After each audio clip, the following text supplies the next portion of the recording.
नमस्कार साथियों, आप देख रहे हैं लाल डायरी। जब लोग अपने बचपन के किस्से बताते हैं तो मेरा मन घबराने लगता है। अच्छा नहीं लगता है जब वो पड़ोस के किस्से, दोस्तों के साथ मस्ती की बातें शेयर करते हैं। मेरा दिल करता है जोर से चिल्लाकर बोल दूं कि चुप रहो तुम सब। लोगों के लिए ज़िंदगी का सबसे अच्छा हिस्सा बचपन होता है, लेकिन मेरा नहीं था। मेरे लिए बचपन सिर्फ एक बुरी याद है। दीपा के शब्दों से उनकी बेचैनी का अंदाज़ा लगाया जा सकता है।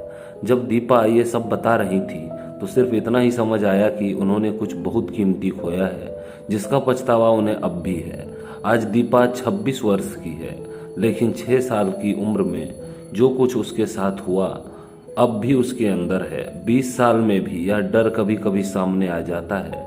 दीपा आगे कहती है कि वो हमारे पड़ोस में ही रहते थे, मोहल्ला कल्चर था हमारा, तो पड़ोसी किसी रिश्तेदार से कम नहीं होते थे।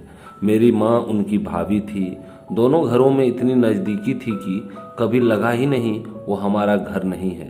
पर ज़रूरत से ज़्यादा भरोसा सवाल पूछने से रोकता है दोस्तों, शक नहीं करने देता। ये सब साइकिल पर घुमाने के लालच से शुरू हुआ था।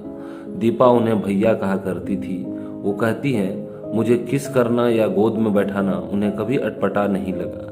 लगता भी क्यों, वो बड़ों के सामने भी तो मुझे गोद में बैठाते थे। जब उन्होंने कभी एतराज़ नहीं किया तो मैं 6 साल की बच्ची क्या ही कर सकती थी। लेकिन उस रात से एक नया खेल शुरू हुआ। दीपा बताती है, मेरे साथ गलत हो रहा था। जब भी वो घर में अकेले होते मेरे साथ गलत करते, बहुत गलत। वो रेप नहीं था, लेकिन रेप से कम भी नहीं था। मुझे उस दौरान गंदा तो लगता था, लेकिन उन्होंने मुझे न जाने किस तरह से यकीन दिला दिया था कि जो कुछ वो करते हैं नॉर्मल है। हर कोई ऐसा करता है, सबका एक सीक्रेट पार्टनर होता है जिसके बारे में बात नहीं की जाती है। वो मेरे शरीर से ही नहीं, मेरे दिमाग और साइकिल पर घूमने के भोले लालची मन के साथ भी खेल रहा था। दीपा बताती हैं कि ऐसा लंबे समय तक चला, लेकिन उन्होंने कभी किसी से कहा नहीं। सीक्रेट पार्टनर वाली बात उन्हें कुछ इस तरह घोंट कर पिलाई गई थी कि उसके आगे कुछ पूछने समझने की गुंजाइश ही नहीं थी।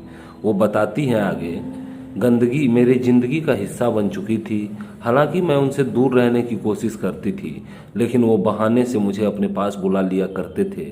उस घर में उस शख्स का एक बड़ा भाई भी रहते थे। वो दिन वो घर में अकेले थे।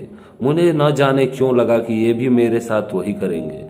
मैं चुपचाप उनके सामने उसी तरह से हो गई जैसे उनके छोटे भाई के सामने हो जाया करती थी। लेकिन शायद वो वाकई मुझे भाभी की बेटी मानते थे। जोर से डांटा और भगा दिया। उस दिन पहली बार समझ आया कि ये सब जो हो रहा था वो नॉर्मल नहीं था। दीपा आगे बताती हैं उनके जीवन की कहानी कि उन्हें ये तो अच्छे से याद नहीं है कि इन सब का अंत कैसे हुआ, लेकिन जब वो लोग उस मोहल्ले से जा रहे थे घर छोड़ करके, तो वो बहुत खुश थी अंदर ही अंदर।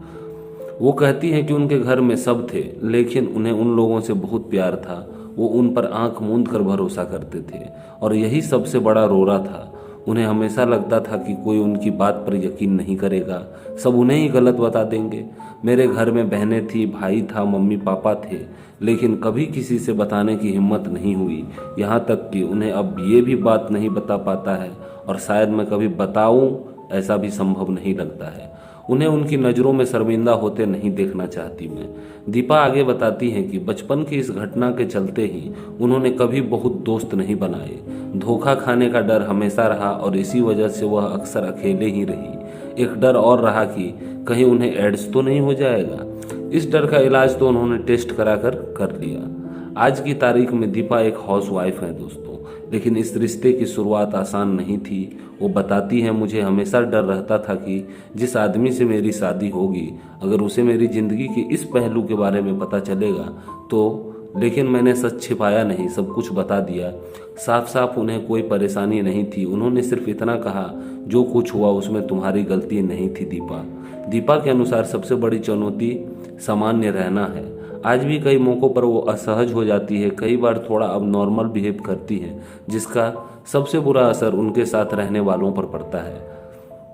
वो मानती है कि चाइल्ड अब्यूज़ को सिर्फ घर वाले ही रोक सकते हैं। अपने मामले का जिक्र करते हुए वे कहती हैं कि एक समय के बाद वह उस शख्स के पास जाने से कतराती थी।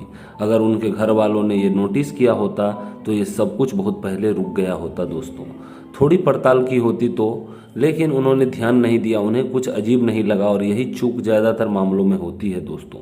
दीपा से जब हमने पूछा कि क्या उन्होंने किसी डॉक्टर की मदद ली तो उन्होंने कहा नहीं। वो कहती हैं कि सोचा तो कई बार कि साइकोलॉजिस्ट के पास जाऊं, लेकिन उसके पास भी लोगों को 100 बातें बतानी पड़ेंगी। सबसे बड़ी समस्या यह है कि लोग सुनते समय तो संवेदना दिखाते हैं, लेकिन फिर वही इन्हीं बातों को अलग अलग तरह से लोगों को बताते हैं, जो जख्म को कभी भरने ही नहीं देता दोस्तों। दीपा कहती हैं बच्चे बहुत सी बातें बोल नहीं पाते, लेकिन उनकी हरकतें सब कहती हैं। ज़रूरत है तो सिर्फ उन पर नज़र रखने की। यह इतना मुश्किल भी नहीं है। अभी मेरा कोई बच्चा नहीं है, लेकिन मैं जानती हूँ जो मेरे साथ हुआ उसके साथ ऐसा कुछ नहीं होगा। मैं होने नहीं दूंगी। उसे ये पता होगा कि उसकी माँ उसकी हर बात पर यकीन करेगी और उसे कुछ भी बोलने में हिचकिचाने की ज़रूरत नहीं होगी। मैंने तय किया कि मैं चुप नहीं रहूंगी। चाचा को सब पसंद करते थे, लेकिन मैं नहीं। तो दोस्तों, यह थी दीपा की सच्ची कहानी, जो उसकी ज़िंदगी की असलियत बयां करती है। वो आज तो 26 वर्ष की हैं, लेकिन 6 वर्ष की आयु में उसके साथ यह सब घटना हुई थी, जो आज भी उसके मन में कहीं ना कहीं ये डर और भय पैदा करता है। तो दोस्तों, आपको यह सच्ची कहानी कैसी लगी कमेंट करके बताएं। यदि अच्छी लगी हो तो लाइक करें और चैनल को सब्सक्राइब करें। मिलते हैं अगली कहानी में। अलविदा।